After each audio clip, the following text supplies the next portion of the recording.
Corregir conductas y acciones. Queridos hermanos, en seguidas ocasiones hay personas que batallan para entender los libros del Antiguo Testamento. Yo era una de ellas. Pero todo es decidirse a profundizar un poco en su contenido, su historia, las costumbres de la época, para poder tener la luz suficiente para desentrañar alguno de sus misterios. Como ejemplo, tomemos un fragmento del libro del profeta Jeremías. En el tiempo de este pasaje, 600 años antes de Cristo aproximadamente, Joaquín ha sido impuesto como rey a Judá por el faraón Necao, el mismo que mató a Josías en Megiddo en el 609. Su reinado se desarrolla bajo la protección y dominio de los egipcios. Una falsa sensación de seguridad y la difusión de una religiosidad casi mágica provocan la intervención del profeta después de un largo periodo de silencio, desde los tiempos llenos de esperanza del reinado de Josías. Escuchemos.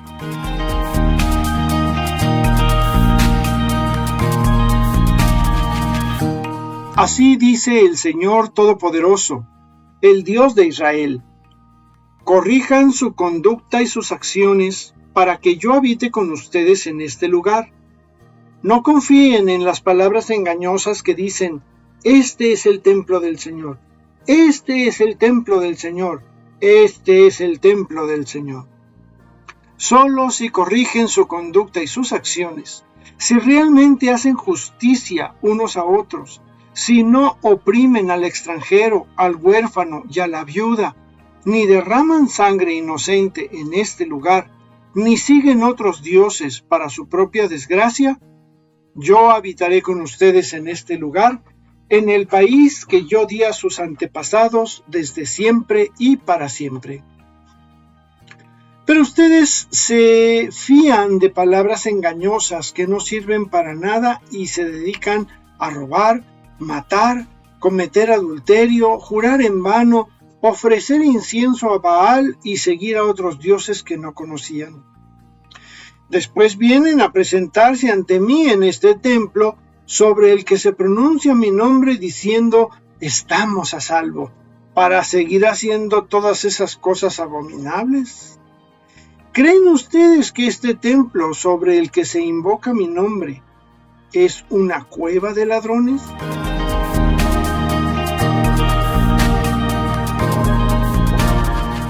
A primera vista, podemos pensar en qué necios eran los judíos.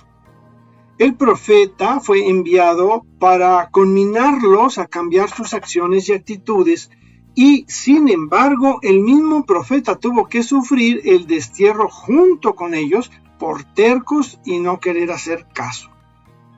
Pero analizando con más calma este texto, podremos ir entresacando algunas cosas que podemos ubicar en nuestros tiempos. Por ejemplo, cometer adulterio. En ese entonces, cualquier persona que tuviera relaciones sexuales fuera del matrimonio era considerado adulterio. Si atendemos a la instrucción del matrimonio, este principio sigue tan vigente hoy como entonces, porque el ambiente más sano para el desarrollo de las personas es el de la familia natural. Hoy vemos que hay lugares especiales y específicos para cometer adulterio, y lo que entonces se hacía a escondidas, pues hoy se hace a plena luz del día. Total, ¿qué tiene? Cada quien su vida. Y hay que ver la de complicaciones que tiene la vida de las personas que viven de esa forma. No hacen falta juicios morales. Con los resultados de ese modo de ser, es más que suficiente. Voces engañosas. Estas voces tampoco son nuevas, Estamos hablando de 600 años antes de Cristo, sobre gente con argumentos novedosos que te quieren desviar del camino, que te dicen: no pasa nada. El templo que aparece en este texto se refiere al templo de Jerusalén, lugar en donde solo bastaba entrar para sentir que uno estaba a salvo de cualquier eventualidad por la cercanía con Dios. Hoy, ese templo del Señor ciertamente no se refiere a un lugar para estar cerca de Dios, sino una disposición de ánimo con fe y obediencia. Hay que tener cuidado con esas voces que nos engañan diciéndonos que podemos mantener esa cercanía viviendo doctrinas que nos satisfacen, que nos permiten vivir de acuerdo a nuestros gustos y a nuestros ideales, pero que no son lo que nos conviene. El templo de entonces y la religión de hoy no son un refugio, tampoco un lugar para justificarse y mucho menos es un salvavidas. No se puede hacer el mal y querer que no afecte. Un ejemplo muy sencillo e ilustrativo. No se puede fumar sin dañar los pulmones, por más light que sean los cigarros y por pocos pitillos que fumemos en la semana o en el mes. De nada sirve que vayamos a reuniones de fumadores anónimos y pretendamos ser las personas que en realidad no somos. Otra más, robar y matar. Pues yo no robo ni mato, decimos para justificarnos y para creer que con eso es suficiente para salir bien librados. Sucede con estas palabras que nos las tomamos literal. Matar. La Real Academia de la Lengua lo define como quitar la vida a un ser vivo. Y pues según esto, mientras yo no le quite la vida a otro ser humano, no mato. Sin embargo, la definición no habla de seres humanos, dice a ningún ser vivo, lo cual incluye plantas y animales. Pero sin querernos poner muy puristas en la definición, la Academia también aclara que la palabra es usada en un sentido figurado. Otra acepción dice hacer que algo deje de estar presente. Sobre esto se me vino a la memoria una frase que usábamos mucho en la secundaria. Me mataste la patada. Lo que significaba que había quedado sin efecto una acción o un razonamiento. Y lo mismo con robar.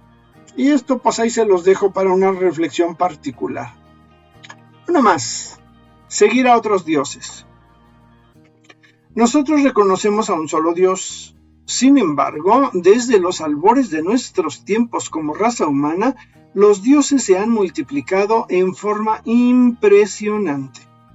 En la antigüedad, el hombre nombraba un dios a algo que no entendía, a lo que no podía darle explicación o a lo que le beneficiaba de manera ajena a sus esfuerzos. Así surgieron el dios fuego, la diosa agua, elementos básicos, y luego con un poquito más de conciencia surgieron el dios de la fertilidad, el dios del trabajo, y así fueron creciendo.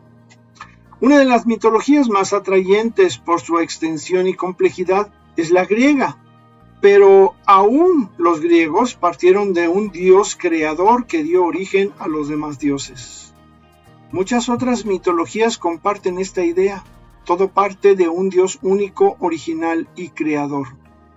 Conforme el hombre ha ido adquiriendo conocimiento, ha desechado esos dioses primitivos, pero no ha podido desechar la idea de Dios. Y esto no lo podrá hacer jamás, puesto que somos impronta de su ser. Pero lo que hemos hecho, a pesar de nuestro avance, incluso el tecnológico, es dejar a unos dioses viejos para crear otros más modernos. Esos otros dioses se llaman ídolos. Un ídolo es una imagen de una deidad objeto de culto. Así que al decir que seguimos a otros dioses significa que hacemos objeto de culto lo que en realidad no es una deidad, un dios. Está por ejemplo el dinero, el poder, la Santa Muerte y cualquier otra cosa o situación que se convierta en el centro de nuestra existencia. Decimos seguir a un solo Dios, pero vale la pena revisar si no tenemos otros dioses por ahí guardaditos. Incluso hay quienes a un determinado santo o santa lo ponen por encima del mismísimo Dios todopoderoso y eterno. No esperemos magia de Dios. No creamos que solo por ir a tomar ceniza un día del año y seguir actuando mal, vamos a ser redimidos. En lo que hay que esforzarnos es en corregir nuestra conducta y nuestras acciones. Soy Jorge Cervantes, del Instituto Bíblico San Jerónimo. Hasta la próxima.